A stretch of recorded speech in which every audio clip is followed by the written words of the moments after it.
Assalamualaikum warahmatullahi wabarakatuh. Kembali lagi di channel Lifestyle Hijrah Official. Pada kesempatan kali ini kita melanjutkan kajian ayat-ayat kauniyah, yaitu peredaran matahari dan bulan. Bismillahirrahmanirrahim. Sesungguhnya Tuhan kamu ialah Allah yang telah menciptakan langit dan bumi dalam 6 masa. Lalu dia bersemayam di atas arsy.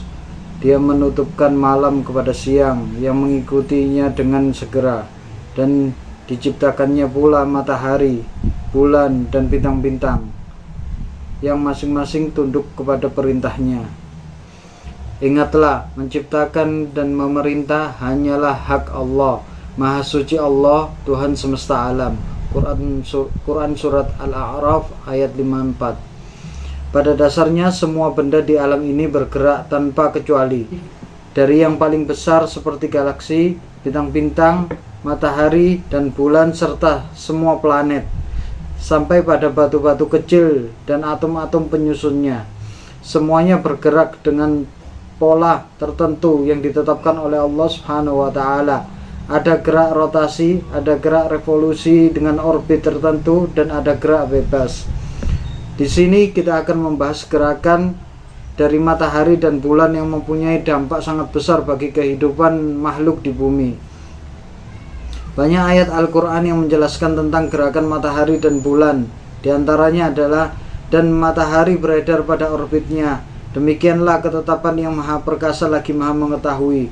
Dan telah kami tetapkan bagi bulan manzilah-manzilahnya, sehingga bila dia sampai ke manzilah yang terakhir, kembalilah dia sebagai bentuk tangkai atau daun kurma yang tua. Tidak mungkin matahari mendapatkan bulan, dan malam pun tidak akan mendahului siang.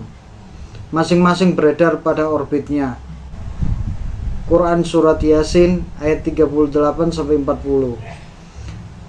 Di ayat yang kedua, dialah yang menjadikan matahari bersinar dan bulan bercahaya, dan ditetapkannya manzilah-manzilah bagi perjalanan bulan itu, supaya kamu mengetahui bilangan tahun dan perhitungan waktu. Allah tidak menciptakan yang demikian itu melainkan dengan hak. Dia menjelaskan tanda-tanda kebesarannya kepada orang-orang yang mengetahui. Quran Surat Yunus ayat 5. Di ayat yang ketiga, Allah menjelaskan dalam Quran Surat Al-Anbiya ayat 33, Allah lah Tuhan yang menciptakan malam dan siang, matahari dan bulan. Matahari dan bulan masing-masing beredar pada orbitnya. Sebelum membahas gerakan matahari dan bulan, kita perlu memahami beberapa sifat fisik. Dari matahari dan bulan.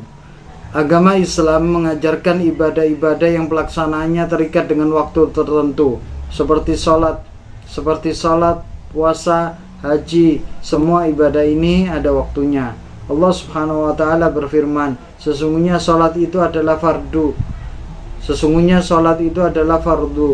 yang ditentukan waktunya atas orang-orang beriman. Quran Surat An-Nisa ayat 103.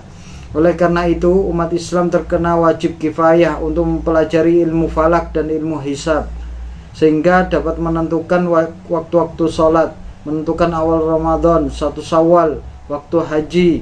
Semuanya ini dapat dilakukan dengan memahami pergerakan matahari dan bulan. Ilmu falak dan hisab di sini bermakna ilmu untuk mengetahui posisi benda langit, matahari, bulan, planet-planet, dan lain-lain. Kata hisab dan husban berarti perhitungan. Kata husban disebutkan dalam Al-Quran untuk menyatakan bahwa pergerakan matahari dan bulan diatur oleh Allah Subhanahu wa Ta'ala dengan perhitungan, sehingga bisa menjadi patokan perhitungan waktu.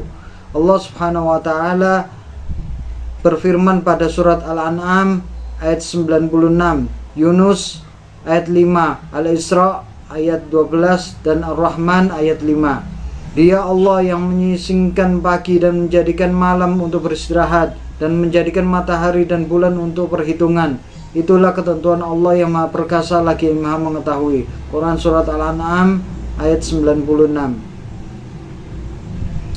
Di ayat yang kedua, dialah Allah yang menjadikan matahari bersinar dan bulan bercahaya dan ditetapkannya manzilah-manzilah atau fase bagi perjalanan bulan itu, supaya kamu mengetahui bilangan tahun dan perhitungan waktu.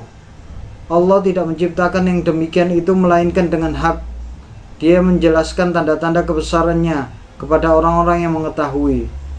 Quran Surat Yunus ayat 5. Di ayat yang ketiga, kami jadikan malam dan siang sebagai dua ayat kekuasaan kami. Lalu kami hapuskan ayat malam dan kami jadikan ayat siang itu terang, agar kamu dapat mencari karunia dari Tuhanmu dan agar kamu mengetahui bilangan tahun, perhitungan waktu, dan sesuatu yang telah kami terangkan dengan jelas. Quran Surat Al-Isra ayat 12. Di ayat yang keempat, matahari dan bulan beredar menurut perhitungan. Quran Surat Ar-Rahman ayat 5. Ayat-ayat tersebut menjelaskan bahwa Allah Subhanahu wa Ta'ala memang mengatur orbit-orbit yang dilalui oleh matahari dan bulan.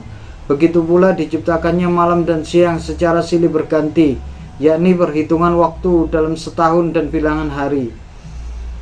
Dengan mempelajari ilmu hisab, kita akan dapat menentukan arah kiblat dari lokasi yang berbeda di bumi, menentukan waktu sholat, serta posisi matahari dan bulan setiap saat.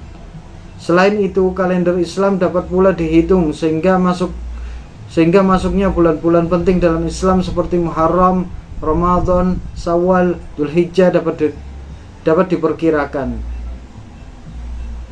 Di samping itu, dengan ilmu hisab, berbagai peristiwa alam yang menakjubkan seperti gerhana matahari, gerhana bulan dapat pula dihitung dengan akurasi yang tinggi, dan masih banyak lagi fenomena yang dapat ditelusuri melalui ilmu ini.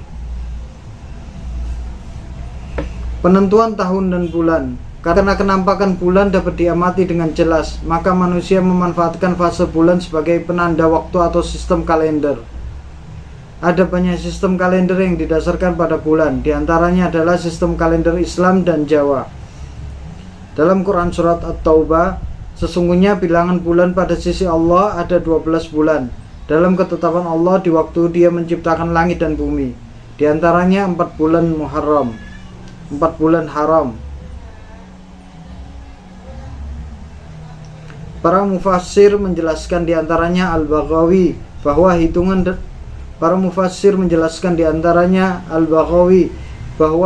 hitungan bulan dalam setahun menurut perhitungan hilaliyah atau qamariyah itu ada 12 bulan. Nama-nama bulan itu adalah Muharram, Safar, Rabi al-Awwal, Rabi al-Akhir, Jumadil Awal, Jumadil Akhir, Rajab, Sa'ban, Ramadan, Syawal, Dzulqa'dah, dan Dzulhijjah. Jumlah hari dalam satu bulan di kedua sistem itu ditentukan dari periode sinodis bulan.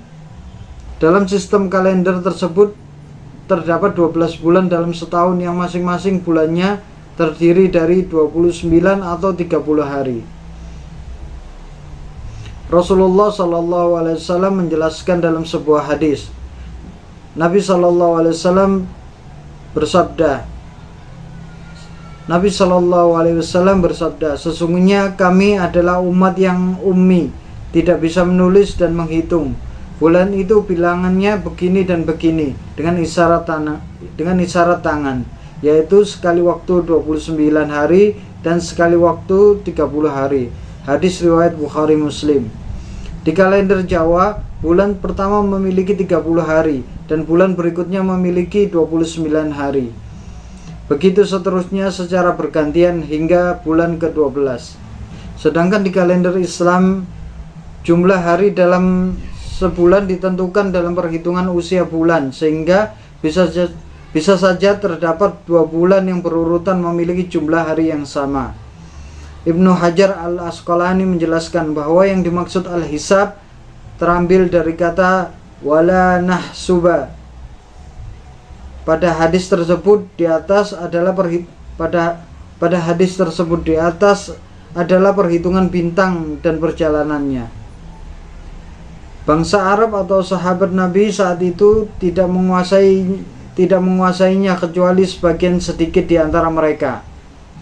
Maka hukum berpuasa dan lainnya digantungkan atas ru'ya untuk meringankan mereka dan menjauhkan dari kesulitan perhitungan pergerakan bintang. Metode ru'ya menjadi pedoman seperti itu terus berjalan. Walaupun sesudah itu ada di antara umat Islam yang menguasai ilmu hisab. Bahkan menurut zahir redaksi hadis memberikan pengertian tidak menggantungkan hukum puasa dan lainnya kepada ilmu hisab. Hal ini sebagaimana dijelaskan pada hadis yang lain. Maka apabila dalam keadaan mendung, sempurnakanlah hitungan bulan 30 hari. Dan Rasulullah SAW tidak mengatakan bertanyalah kamu kepada ahli hisab. Hikmah yang dapat diambil dari hal tersebut adalah bahwa hitungan bulan ketika dalam keadaan mendung menjadi sama bagi seluruh mukallaf. Maka hilanglah perbedaan dan pertentangan. Namun demikian, dengan keadaan ilmu dan peralatan saat ini, sebagian ulama berpendapat agar tidak kembali kepada ahli. Alhamdulillahirabbil alamin hamdan katsiran tayyiban mubarakan fi. Allahumma jalna bi rahmatika min ibadikas shakirin.